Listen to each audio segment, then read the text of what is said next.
La pluie tambourinait contre les vitres du modeste appartement de Jenny alors qu'elle était assise à sa table de cuisine, les yeux fixés sur l'élégante invitation arrivée ce matin-là. Les lettres dorées en relief semblaient se moquer d'elle. Vous êtes cordialement invité à célébrer l'acquisition de Meridian Holdings par le groupe Peterson au Château Noir, le restaurant le plus prestigieux de la ville. Les doigts de Jenny caressaient le carton luxueux. Elle savait exactement pourquoi elle avait reçu cette invitation, et ce n'était pas par amour familial. Sa sœur Victoria l'avait clairement fait comprendre lors de leur dernière conversation téléphonique, il y a 3 mois. « Oh, Jenny vient ? Comme c'est charmant. Je suppose qu'il faudra expliquer à tout le monde pourquoi ma sœur a l'air de s'habiller dans des friperies. » Ces mots lui faisaient encore mal. Depuis 32 ans, Jenny supportait le mépris de Victoria, les soupirs déçus de leurs parents, et la honte collective de la famille face à sa vie trop simple. Tandis que Victoria avait épousé un riche héritier et passait ses journées à exhiber des sacs de créateurs et à assister à des galas de charité, Jenny s'était effacée discrètement du cercle social familial, prétextant qu'elle se cherchait, dans une carrière vague et éloignée des projecteurs. Ce qu'ils ignoraient, ce qu'aucun d'eux ne savait, c'est que Jenny Chen avait passé les 8 dernières années à bâtir un empire. Fraîchement diplômée de Stanford avec un MBA et un rêve, Jenny avait commencé avec presque rien, un food truck et un prêt de $10 000. Alors que sa famille fêtait les fiançailles de Victoria avec Marcus Peterson, héritier du groupe Peterson, Jenny travaillait 18 heures par jour, perfectionnant ses recettes et apprenant chaque aspect du métier de la restauration à partir de zéro. « Tu gaspilles ton éducation », lui avait dit sa mère lors d'un de leurs rares appels téléphoniques. Le mari de Victoria pourrait te trouver un vrai travail dans son entreprise. Un poste respectable. Jenny avait poliment décliné, sans mentionner qu'elle avait déjà refusé 3 offres de grandes entreprises du Fortune 500. Elle avait des projets bien plus ambitieux. Le food truck était devenu 2. Puis un petit café. Puis un bistrot. Chaque succès était accueilli par un silence sceptique de sa famille, qui supposait qu'elle jouait à la restauratrice, avec de l'argent familial, qu'il ne lui avait jamais donné. À sa 3e année, elle ouvrait un 2e établissement. À sa 5e année, elle s'internationalisait. À sa 7e, elle avait discrètement acquis une participation majoritaire dans Meridian Holdings, l'un des plus grands conglomérats hôteliers du monde. Et maintenant, à sa 8e année, elle possédait le Château Noir, le restaurant même où sa famille se réunissait pour célébrer un accord qu'ils ignoraient entièrement orchestré, par elle. Victoria Peterson ajusta une dernière fois son collier de diamants en sortant de la Tesla noire garée devant le Château Noir. La façade du restaurant imposait par son élégance, de grandes baies vitrées laissaient entrevoir des lustres en cristal et des nappes blanches impeccables, tandis que les voituriers en uniforme se déplaçaient avec une précision rodée. « Rappelle-toi, murmura-t-elle à son mari Marcus, si Jenny se montre vraiment, évite qu'elle nous embarrasse. Mets-la à la table du fond ou quelque chose comme ça. » Marcus acquiesça distraitement, concentré sur les enjeux professionnels du dîner de ce soir. L'acquisition de Meridian Holdings par le groupe Peterson était le contrat de la décennie, et il s'étonnait encore de la facilité avec laquelle les négociations s'étaient déroulées. Le PDG mystérieux de Meridian avait tout accepté, comme s'il ou elle voulait être racheté. À l'intérieur du restaurant, la famille Peterson était déjà installée. Les parents de Victoria, Thomas et Margaret Chen, étaient assis raides à la table principale, toujours mal à l'aise dans un cadre aussi luxueux malgré des années d'efforts de Victoria pour améliorer leur statut social. « Est-ce que Jennifer vient ?» demanda Margaret à Victoria pour la 3e fois. « Je l'ai invitée », répondit Victoria en soupirant théâtralement. « Mais j'imagine mal qu'elle ait quelque chose d'approprié à porter dans un endroit comme celui-ci. » La famille éclata de rire, un son teinté du mélange familier d'affection et de condescendance qu'ils avaient toujours réservé à Jenny. Elle était la déception de la famille, celle qui avait choisi la lutte plutôt que la sécurité, l'indépendance plutôt que l'intégration dans leur hiérarchie sociale soigneusement construite. À exactement 19h30, une agitation se fit entendre près de l'entrée du restaurant. Par les fenêtres, on vit arriver une voiture noire élégante, ni une Tesla, ni une BMW comme les autres invités, mais un véhicule sobre, indéniablement luxueux. « C'est probablement le PDG de Meridian », dit Marcus en ajustant sa cravate. Personne ne l'a encore rencontré en personne. Toutes nos négociations ont été menées par des intermédiaires. Victoria jeta un coup d'œil curieux par la fenêtre. Le directeur général du restaurant, François, accueillait personnellement l'arrivant, son habituellement flegmatique maintien laissant transparaître une déférence inhabituelle. « Cette personne doit être incroyablement importante », murmura-t-elle. Les portes d'entrée du restaurant s'ouvrirent, et François entra, le visage rougi par une excitation presque révérencieuse. Mesdames et messieurs, annonça-t-il avec son accent français raffiné, c'est pour moi un honneur de vous présenter notre invité d'exception. La salle à manger se figea. Même la douce musique classique sembla suspendre ses notes. Et Jenny entra.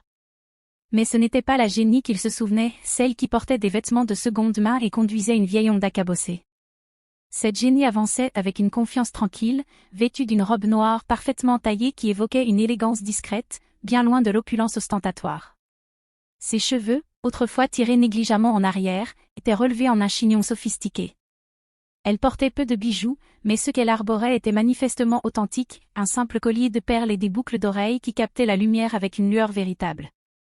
La bouche de Victoria s'ouvrit de stupeur. Ses parents se retournèrent sur leur chaise, l'incompréhension peinte sur leur visage. « Jenny » murmura Margaret. Mais Jenny ne les regardait pas. Elle parlait doucement avec François, qui hochait la tête avec la déférence qu'on réserve généralement à la royauté. Puis elle commença à marcher vers leur table, son pas assuré mais mesuré. « Excuse-moi, » dit Victoria en se levant brusquement pour intercepter sa sœur. « Je crois que tu es confuse. Ceci est un dîner d'affaires privé pour le groupe Peterson. Très exclusif. Le genre d'endroit qui exige, » elle fit un geste vague en direction de l'apparence élégante de Jenny, disons, un certain code vestimentaire. Jenny s'arrêta et regarda sa sœur avec une expression impossible à déchiffrer. Autour d'elle, les autres convives commençaient à chuchoter, sentant le drame arriver. « Je suis au courant du code vestimentaire, » répondit calmement Jenny. « C'est moi qui l'ai rédigé. »« Qu'est-ce que tu veux dire par »« Mesdames et messieurs, » interrompit François, sa voix portant dans tout le restaurant, « veuillez accueillir mademoiselle Jennifer Chen, PDG de Meridian Holdings et propriétaire du Château Noir. » Le silence qui suivit fut assourdissant. Le visage de Victoria traversa toute une palette d'émotions, la confusion, l'incrédulité, puis l'horreur naissante alors que les implications la frappaient. Marcus laissa tomber son verre de vin, le bruit du cristal brisé sur le marbre résonnant dans le silence. « C'est impossible, » murmura Victoria. Jenny sourit, pas le sourire incertain et désolé auquel sa famille était habituée, mais quelque chose de totalement différent. Quelque chose qui parlait de salles de réunion conquises et d'empires bâtis. « Bonjour, Victoria, » dit-elle. « Merci d'être venue dans mon restaurant. » Ce qui suivit fut une véritable leçon de puissance tranquille. Jenny n'éleva jamais la voix, ne fit aucun geste grandiloquent. Elle se contenta d'exister dans l'espace qu'elle possédait, et tout le reste s'organisa naturellement autour de sa présence. François reparut avec une équipe de serveurs, tous traitant Jenny avec la déférence immistakable d'employés saluant leur patronne suprême. Les autres convives, d'abord confus, commencèrent à murmurer en reconnaissant son nom, Jennifer Chen, la mystérieuse milliardaire dont l'entreprise faisait la une des journaux depuis des mois. « Jenny, » dit enfin Thomas Chen en retrouvant sa voix, « qu'est-ce que c'est que ça? Que se passe-t-il » Jenny regarda son père, et pendant un bref instant, son calme faillit se fissurer.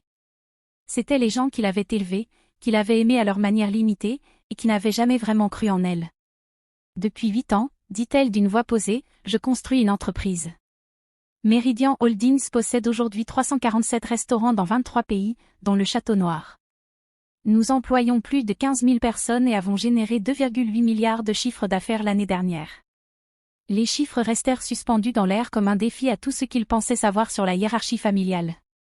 Marcus fut le premier à se ressaisir, son instinct de businessman reprenant le dessus. « C'est donc vous, la PDG avec qui nous avons négocié ? » L'acquisition était mon idée, confirma Jenny. Le groupe Peterson avait besoin d'un partenaire avec une portée internationale. Meridian Holdings avait besoin d'une entrée dans le marché du luxe américain. C'était un accord mutuellement bénéfique.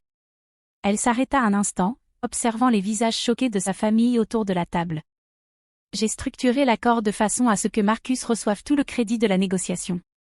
Je pensais que ça pourrait l'aider dans sa carrière. Victoria s'effondra sur sa chaise, le poids de 8 années de condescendance s'abattant sur elle. Mais, tu n'as jamais rien dit. Tu nous as laissé croire. Je voulais laisser croire ce que vous vouliez croire, répondit Jenny. Quand j'ai commencé, j'ai demandé de l'aide. Du soutien. Un peu de foi. À la place, j'ai reçu des conseils pour être plus réaliste et des suggestions de demander un poste au service courrier chez Marcus. L'accusation atteignit sa cible. Margaret tressaillit, se souvenant précisément de cette conversation. Alors j'ai arrêté de demander, poursuivit Jenny. J'ai arrêté de partager. J'ai arrêté d'essayer de vous convaincre que j'étais capable de plus que ce que vous attendiez de moi. François s'approcha discrètement, murmurant quelque chose à l'oreille de Jenny. Elle acquiesça et se tourna de nouveau vers la table. Je dois m'occuper d'autres invités, dit-elle. Mais profitez bien de votre dîner. C'est offert, bien entendu.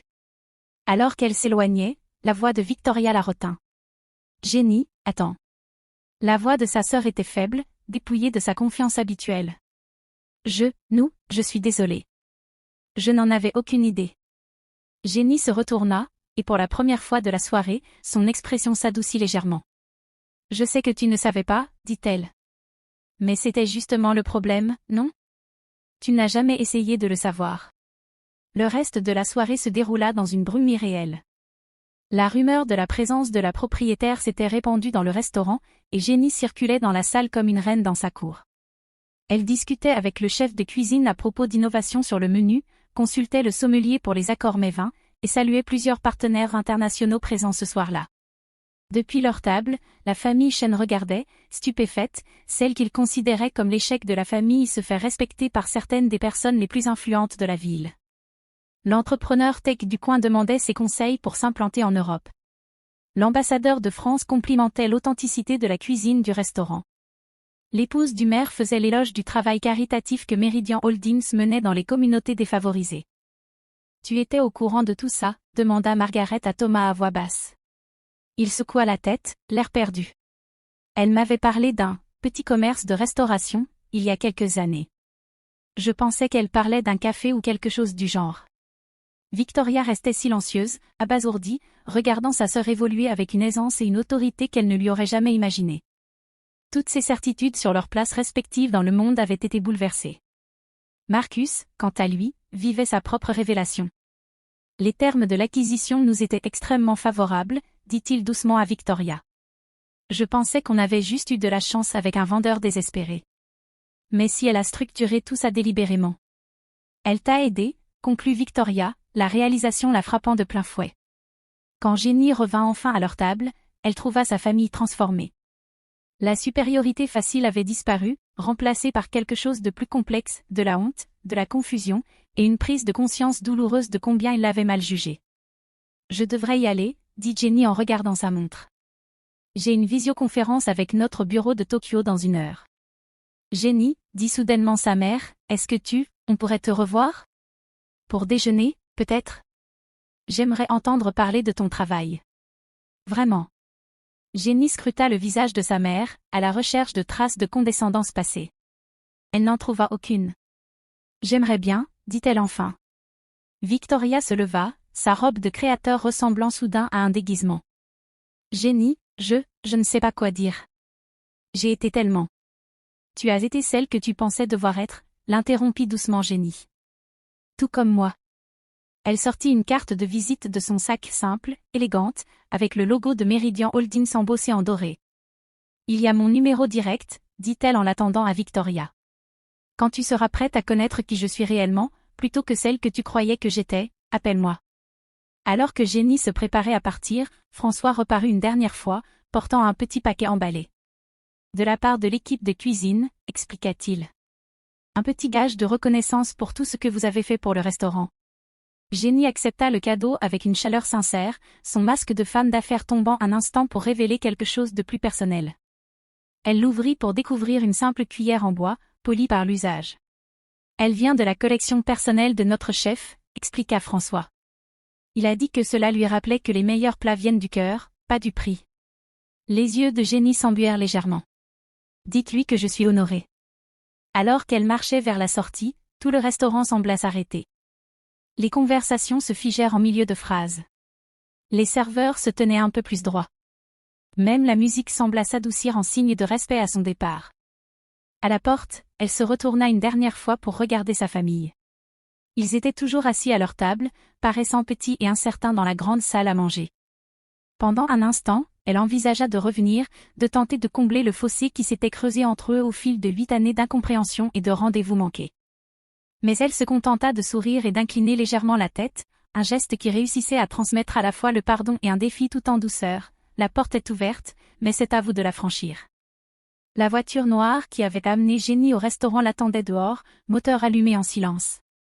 Tandis qu'elle s'installait à l'arrière, son téléphone vibra avec des messages des mises à jour de ses restaurants à Londres, des questions de son équipe de développement à Singapour, des félicitations de membres du conseil qui avaient déjà entendu parler des événements de la soirée par le biais du réseau inévitable de rumeurs du monde des affaires. Mais pour une fois, Jenny ignora les messages. Elle fixa plutôt la fenêtre, regardant le château noir, dont la lumière chaleureuse se répandait sur la rue humide et luisante. 8 ans plus tôt, elle y avait mangé pour la première fois. Elle avait 24 ans, venait de sortir de l'école de commerce, et était totalement fauchée. Elle avait rassemblé juste assez d'argent pour un seul hors-d'œuvre, et s'était assise au bar, étudiant les gestes du personnel, le fonctionnement de la cuisine, la manière dont les clients réagissaient à différents niveaux de service.